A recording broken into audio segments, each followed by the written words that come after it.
സ്നേഹമുള്ള അധികം പ്രസവിക്കുന്ന പെണ്ണിന് നിങ്ങൾ കല്യാണം കഴിക്കണമെന്ന് നബി മുഹമ്മദ് മുസ്തഫ.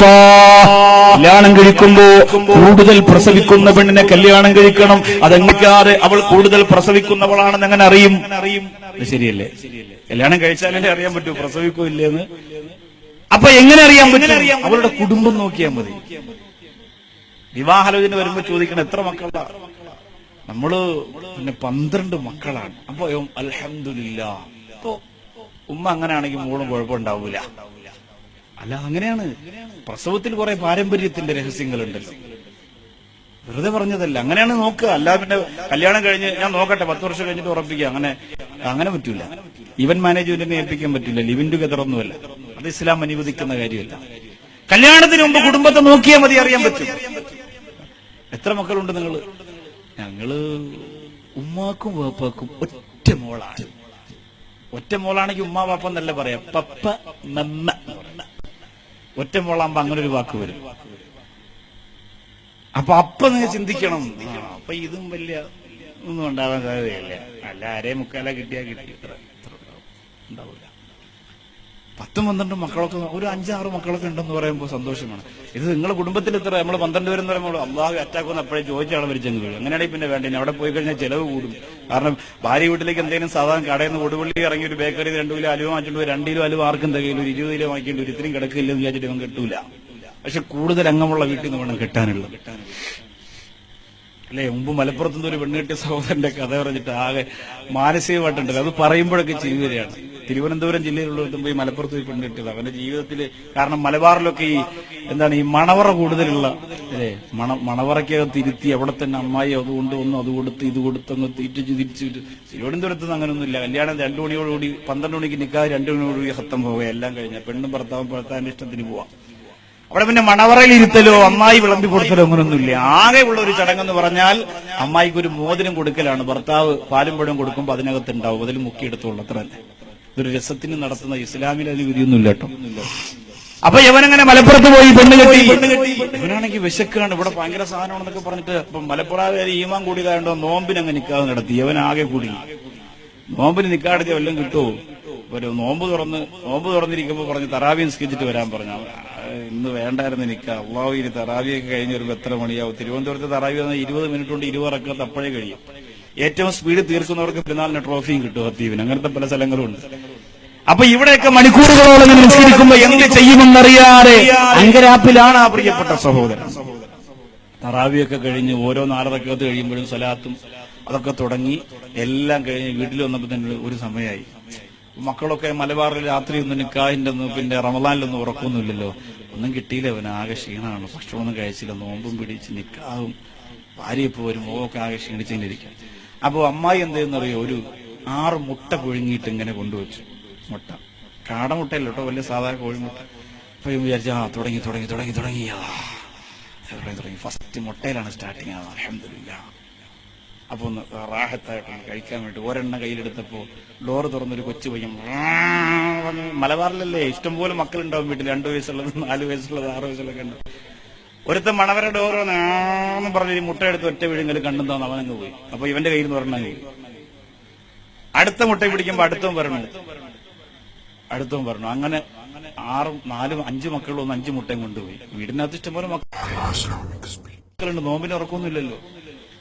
6ാമത്തെ മുട്ട അവൻ എടുക്കുമ്പോ ഉണ്ടല്ലോ, 3 വയസ്സുള്ള ഒരെണ്ണം കഴിഞ്ഞ് വരിക പതുക്കെ. അവനിങ്ങനെ പതുക്കെ അള്ളാഹു ഇതും പോക്ക് തന്നെ. അപ്പൊ അമ്മായി ഇങ്ങനെ അകത്തേക്ക് വന്നു. കുഞ്ഞു വന്ന് ഈ മുട്ടയെ പിടിച്ചതും ഭർത്താവ് ഒറ്റപ്പിടി എല്ലാം കൊണ്ടുപോയി. ഇതെനിക്കെന്ന് പറഞ്ഞ് പിടിച്ചപ്പോ അമ്മായി വന്നിട്ട് പറഞ്ഞു, 5 മുട്ട നീ കഴിച്ചില്ലടാ, അതെങ്കിലും ആ കൊച്ചിന് കൊടുത്തോടാന്ന് പറഞ്ഞു. സുബ്ഹാനല്ലാഹ്, അതും പോയി. അപ്പൊ ഇത് അന്നൊക്കെ എത്ര രസമാണ് ഒരു വീട്ടിൽ ചെന്ന മക്കളോടെ മക്കള്, അല്ലേ? ഇങ്ങനെ നിറച്ചു മക്കള്. നിങ്ങൾ ആലോചിച്ച് നോക്കി ഇന്നത്തെ വീട്ടിന്റെ അവസ്ഥ.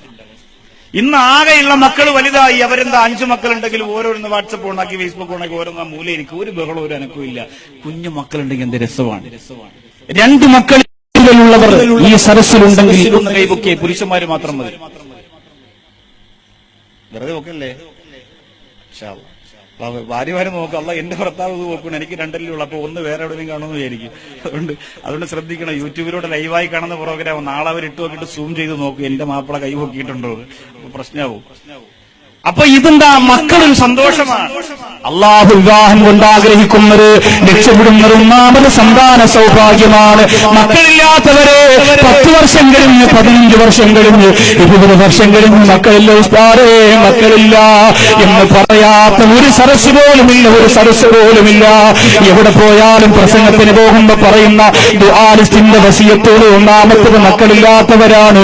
അല്ലാഹുവിന്റെ റസൂൽ 2 വരുന്നവർക്ക് പറഞ്ഞു കൊടുത്തിട്ടുണ്ട്. അൻസാരികളിൽപ്പെട്ട ഒരു പ്രിയപ്പെട്ട സഹാബി റസൂലുള്ളാഹിയോട് വന്ന് പറഞ്ഞു, എനിക്ക് മക്കളില്ല നബിയേ, എനിക്ക് അല്ലാഹു എല്ലാ സൗഭാഗ്യവും തന്നിട്ടുണ്ട്, എനിക്ക് മക്കളില്ല. അവിടെ അല്ലാഹുവിന്റെ റസൂൽ സല്ലല്ലാഹു അലൈഹി വസല്ലമ തങ്ങൾ 2 മരുന്നാ പറഞ്ഞു കൊടുത്തത്. ഒന്ന് വക്സറുൽ ഇസ്തിഗ്ഫാറിനെ അധികരിപ്പിക്കുക, അസ്തഗ്ഫിറുല്ലാഹൽ അസീം എന്ന അധികാർ അധികരിപ്പിക്കുക. 2 അല്ലാഹുവിന്റെ റസൂൽ പറഞ്ഞു വക്സറു സദഖ, സദഖ അധികരിപ്പിക്കുക. ഇത് രണ്ടും നിരന്തരം ചെയ്തു പോലെ അൻസാരിയായ പ്രിയപ്പെട്ട സഹാബിയുടെ ഭാര്യ 9 മക്കളെ പ്രസവിച്ചു എന്നൊരു സ്വഹീഹായ ഹദീസാണ്. എന്റെ പ്രിയമുള്ളവരെ, മക്കളില്ലാത്തവരെ, ഈ 2 വരുന്ന ഇന്ന് മുതൽ നിന്റെ ജീവിതത്തിൽ കൊണ്ട് നടക്കുക. ഏറ്റവും അധികം മക്കളില്ലാത്തവരെ ചൊല്ലാനുള്ള ഏറ്റവും നല്ല ദിക്ർ അസ്തഗ്ഫിറുല്ലാഹ്, അസ്തഗ്ഫിറുല്ലാഹ്. പടച്ചവരെ എനിക്ക് പുറത്തു തരണയല്ല. അങ്ങനെ പാപമോചനത്തിന്റെ പ്രാർത്ഥന അധികരിക്കുമ്പോ എന്നോട് അല്ലാഹുവിന് കാരുണ്യം തോന്നിയിട്ട് നിനക്ക് അല്ലാഹു മക്കളെ തരുന്നതാ. പിന്നെ സ്വറക്ക ചെയ്യുക.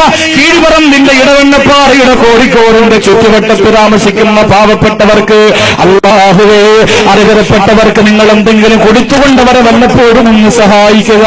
നിന്റെ ജീവിതത്തിന്റെ നഷ്ടം നികത്തുന്നതിന് അതൊരു കാരണമാണ്. രണ്ടാമത് ആരംഭ റസൂല് പഠിപ്പിക്കുകയാണ്, അല്ലാഹു റബ്ബുൽ ഇസ്സത്ത് ലക്ഷ്യമിടുന്നതെന്താ? നമ്മുടെ പ്രിയപ്പെട്ടവരെ നമ്മളെ കൊണ്ട് പടച്ചവൻ ലക്ഷ്യമിടുന്ന രണ്ടാമത്തെ കാര്യമെന്താ? ഒന്ന് സന്താന സൗഭാഗ്യമാണ്. ആ മക്കളെ നമുക്ക് ഉപയോഗപ്പെടുത്താൻ കഴിയട്ടെ, ആ മക്കളെ നമുക്ക് ഉപകാരപ്പെടുത്താൻ കഴിയട്ടെ.